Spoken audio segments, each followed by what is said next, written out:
open up the conversation with talking a little bit about some of the movie theaters that, because I think all of us who grew up during the Blaxploitation generation also have these, favorite movie theaters that it was a part of this whole experience of the movie theater and the audience and everybody. I mean, I used to go to this theater called the Tapia in the Roosevelt.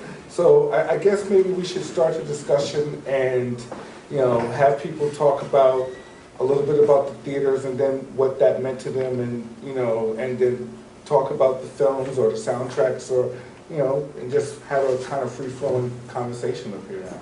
The movie theater itself was a big part, as you mentioned, of the experience.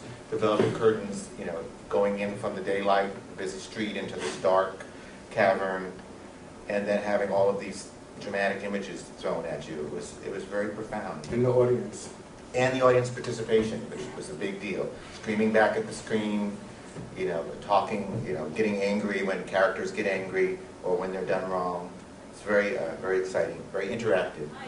My journey into Blaxploitation was through the Shaw Brothers and through Golden Harvest films.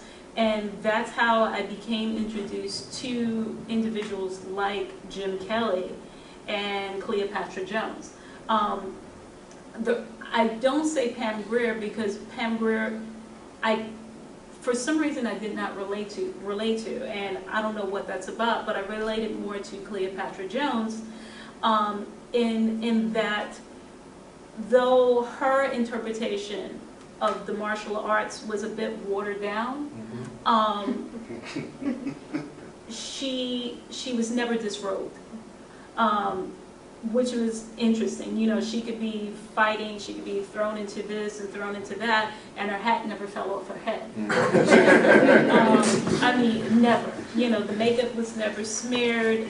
She could rip off the bottom of her dress, and you think you would see flesh, but you would actually see very thick tights. Well, okay, first of all, black exploitation, number one, that's what saved Hollywood. Okay? Hollywood was making like all of these movies and not making any money. They weren't drawing it in. So, when Melvin Van Peebles released Sweetback, he made a bunch of money, right? And Hollywood saw that, so they jumped on the bandwagon. Exploitation film doesn't literally mean to take advantage of it. It's a particular formula which is characterized by one, violence, and sex. Things that you can't see in normal mainstream Hollywood movies. But I wasn't raised like that. I was raised that basically I could do and become anything I wanted to. And everything I've done thus far is based on what I wanted to do. I've never had to answer to anyone. I've never worked. Ever. And I mean, that's fortunate. That's unfortunate. This is a way of looking at things. I never really considered what they showed, like I told you before. Those characters in those Blaxploitation films, I could look at them like cartoons because they had nothing to do with the way I was raised. Yeah. I had nothing to do with any form of like political movement or anything. My aunt was Japanese, my best friend's Mexican, another friend is Portuguese. That was just normal to me. And the way we interacted was also normal to me. Everybody's culture was met together wherever we brought it. And it was never a question of like, oh, I'm black, I have to be this way, I have to be this.